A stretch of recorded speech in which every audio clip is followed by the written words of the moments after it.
Então, a Procuradoria do Município de Porto Alegre é um órgão consultivo institucional que foi criada em 1925.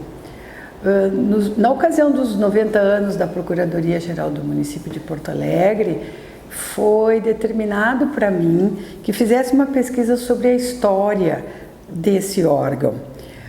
Eu então consultei documentos, estive no arquivo municipal, consultei os primeiros pareceres e verifiquei que tem um grande acervo documental que ainda não foi organizado em termos de pesquisa histórica, de modo que tem muita coisa que nós não sabemos e que nós podemos vir a saber com mais certeza a respeito desse órgão.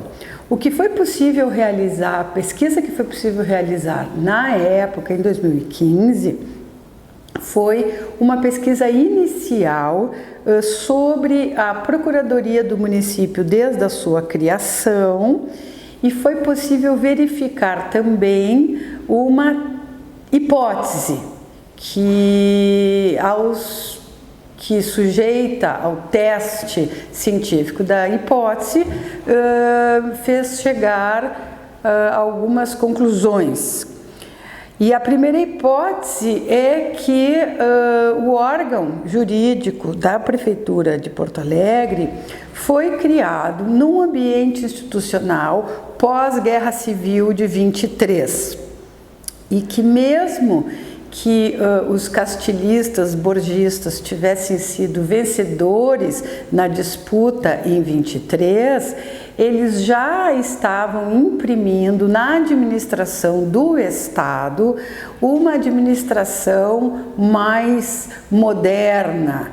Quer dizer, eles começaram a promover uma modernização da administração e em direção à sua progressiva racionalização e burocratização. De modo que a criação da Procuradoria do Município de Porto Alegre, em 1925, respondeu inicialmente a essa necessidade de dotar a administração de uma burocracia organizada e tornar a administração mais racionalizada. E uma das hipóteses foi que a criação do órgão jurídico em Porto Alegre foi uma espécie de laboratório dessa prática política que foi estendida para a nação a partir da Revolução de 30, porque em 1925 era governador do estado depois presidente Getúlio Dornelles Vargas. E o intendente da cidade, José Montauri, então, organiza e institui a Procuradoria do Município através de um ato formal. E o primeiro procurador escolhido, indicado por Vargas, foi Maurício Cardoso, que era um jurista da época, colega de faculdade de Direito de Vargas, homem de Vargas, podemos dizer assim, que depois foi assumir importantes posições no Estado, foi ministro da Justiça e demais cargos. Então, a criação do órgão fez parte de um projeto de modernização da administração pública do Brasil e Porto Alegre foi uma espécie de laboratório naquele primeiro momento. O que se constatou verificando documentos e pesquisas feitas pelos juristas municipais de 25 até 1988 é que no período de 1988 até agora, a Procuradoria do Município de Porto Alegre acabou também se constituindo num laboratório importante a respeito de concretizações de políticas públicas delineadas na Constituição. Então, eu reparti aqui essa fala em dois momentos: o momento da criação até 88 e o momento que ainda é atual, de 88 para cá. E nessa perspectiva, essa história só pode ser contada em dois tempos, num tempo curto, porque a época de criação até 88 é muito recente em termos históricos. Muitas pessoas que participaram da Procuradoria ainda estão vivas, né? E foi a geração dos nossos pais, então isso é muito próximo.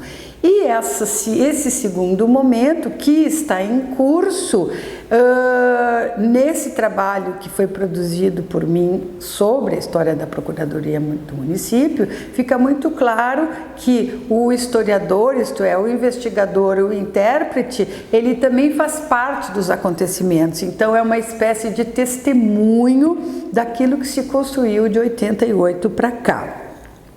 Num primeiro momento, verificando os pareceres, só a caixa dos pareceres, eu pude constatar que até pelo menos 1931, os pareceres são muito enxutos, resolvem até questões notariais e os argumentos utilizados ainda são os argumentos tradicionais, isto é, daquela formação mais antiga, que era a formação do direito romano.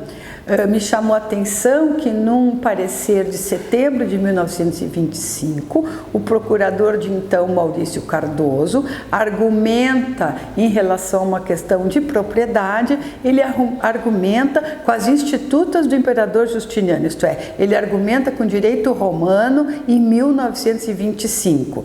E a pergunta que se fez, né, porque o historiador sempre se faz perguntas, é: por que em 1925, já em vigor um Código Civil moderno, racionalista, todo cartesiano, os juristas ainda estão argumentando com argumentos da tradição anterior? E a única resposta possível aqui é: bom, todo esse sistema racionalista que foi posto no Código Civil de 1916 era algo ainda muito novo, e a formação dos juristas em Porto Alegre era uma formação tradicional, ainda no direito romano, no ius commune, e com muita influência da escola de Recife. E, portanto, toda essa geração que se formou em Porto Alegre desde 1900 até 1924, 25, também trabalhou com questões que na época eram novas, como sociologia do direito, filosofia do direito, antropologia, etc. Então, o que se nota nos primeiros pareceres é uma extrema e excelente qualificação técnica dos procuradores. A Procuradoria era um órgão bastante enxuto, tinha o procurador, um vice-procurador que era chamado de solicitador e algumas pessoas que faziam o trabalho administrativo. A partir de 31, já em curso a Revolução de 30, foi notada uma mudança na argumentação, porque aí os procuradores começam já a argumentar com as leis, com os códigos, e a preocupação primeira foi estruturar um regime fiscal racional e imparcial. Tem muitos pareceres nos quais os procuradores dizem que o chefe do executivo não pode relevar, é o termo que eles usam, determinadas dívidas. Mas, mais tarde, quando o regime se transforma numa ditadura, a partir de 37, aí vai ficando quase que impossível para os procuradores se contrapor a algumas medidas do governo, que é um governo nomeado. Então a gente percebe nos pareceres uma espécie de intervenção branca nos argumentos, né, para defender as teses do governo, mesmo contra o pensamento da Procuradoria, que estava tentando pelo menos organizar ou racionalizar a questão fiscal. Chamou atenção também, num parecer de 1928, o tratamento de uma questão que só no século XX ia ser importante no universo dos juristas. O caso é a propósito da instalação de uma bomba de gasolina na recém-aberta Avenida José Bonifácio, a menos de 300 metros de outra também instalada no lugar.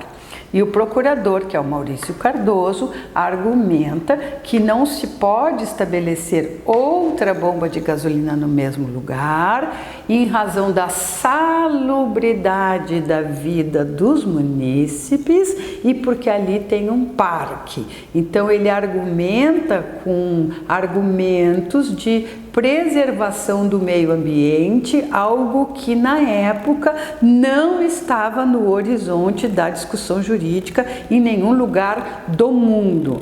E eu considerei isso um certo pioneirismo no tratamento das questões ambientais e urbanísticas, o que veio a se confirmar nesse segundo ciclo que começou em 1988. É preciso dizer também que na época da ditadura civil-militar, com Decreto-Lei 200 de 67, houve uma reestruturação da administração no país inteiro. E aí a Procuradoria também se reorganiza para atender já a outras demandas e finalidades, porque a cidade, a partir dos anos 30 e até 67, cresceu muito, foram abertas muitas ruas, como a Avenida Farrapos e outras. Isso demandou, então, todo um outro trabalho e uma outra abordagem sobre o urbanismo e o direito urbanístico. Em 76, há uma nova reorganização e estruturação da Procuradoria que se mantém até hoje com algumas modificações parciais. O que é importante a partir da Constituição de 88? A Constituição de 88 trouxe duas questões importantes para os cidadãos brasileiros. É como se a opinião pública brasileira tivesse tornado importante e relevante duas discussões. Uma que diz respeito à participação dos cidadãos na gestão pública e outra que diz respeito à necessária publicidade dos atos de poder, problema de transparência. E a Procuradoria do município de Porto Alegre, de modo pioneiro, parece que ouviu esse chamado das ruas, porque a legislatura que se estabeleceu em Porto Alegre, a partir de 89, isto é, executivo e legislativo, fizeram várias regras sobre orçamentos, sobre mudança na tributação, começou a se instituir conselhos populares, começou então a se fortalecer essas políticas públicas de participação, e a Procuradoria teve um papel fundamental nisso, porque foi a Procuradoria que organizou toda essa prática. Então, não fosse a Procuradoria organizar toda esta prática, isso não teria se estabelecido de modo pioneiro na cidade de Porto Alegre no início dos anos 90. Para além disso, ao perceber que é no município e nas questões urbanísticas que estão as maiores chances e espaços de participação dos cidadãos, a Procuradoria começou a elaboração de uma tese jurídica muito importante, que é a tese do direito fundamental à cidade. E esse direito fundamental à cidade, ele une o direito urbanístico com o direito ambiental. E o resultado prático disso foi o primeiro plano urbanístico ambiental do Brasil, antecipando em 10 anos quase o Estatuto da Cidade, quando o plano urbanístico ambiental passou a ser obrigatório. Então, e essa é uma vocação científica da Procuradoria do município de Porto Alegre e que está consubstanciada numa literatura jurídica enorme, e a Procuradoria do município de Porto Alegre é pioneira no tratamento das questões do direito fundamental à cidade, sobre a liderança expressiva da Vanesca Prestes, mas outras pessoas também, que construíram esse saber específico sobre a cidade. Esse é um saber muito importante, que colocou Porto Alegre no cenário mundial jurídico também, da discussão jurídica. Por outro lado, a Procuradoria, com a sua associação, funda a Escola Superior de Direito Municipal para consolidar esse saber específico e para repercutir esse saber específico, e essa escola tem funcionado muito e formado muita gente em relação a esse olhar jurídico específico sobre as cidades. E o movimento final, que inicia em 98 e 98 em diante, foi um movimento liderado pela área fiscal, que foi um movimento em direção à transparência e à publicidade. E esse movimento em relação à transparência e publicidade ainda está em curso. Nesse processo, a Procuradoria teve uma atuação fundamental em vários casos de corrupção e malfeitos aqui dentro do município. Posso citar 3 casos do Instituto Solos, caso das inspeções urbanísticas que levaram à prisão, inclusive, de agentes políticos, e finalmente no ano passado o caso do DEP.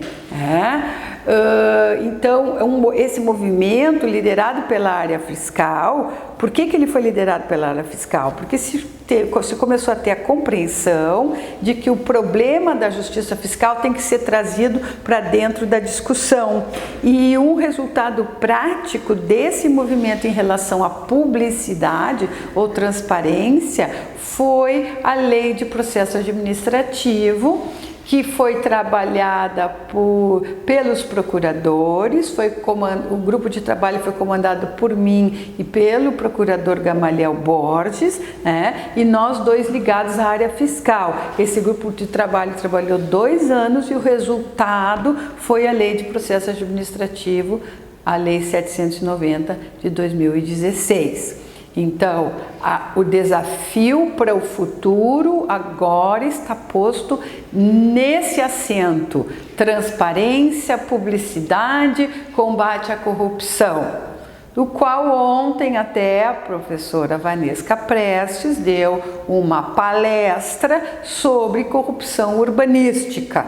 Quer dizer, então agora o papel da Procuradoria está sendo estruturar essas práticas políticas que a sociedade tanto exige, assim como estruturou a participação política, o orçamento participativo, os conselhos tutelares.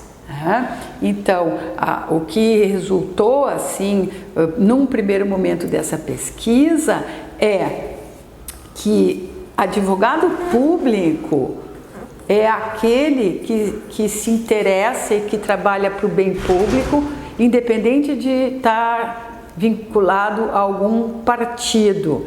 E que ficou muito claro para os procuradores nessa trajetória que as procuradorias têm um papel importantíssimo na concretização do Estado democrático de direito em âmbito local. É como se nós continuamente nos perguntássemos: o que é a Constituição democrática no nível local?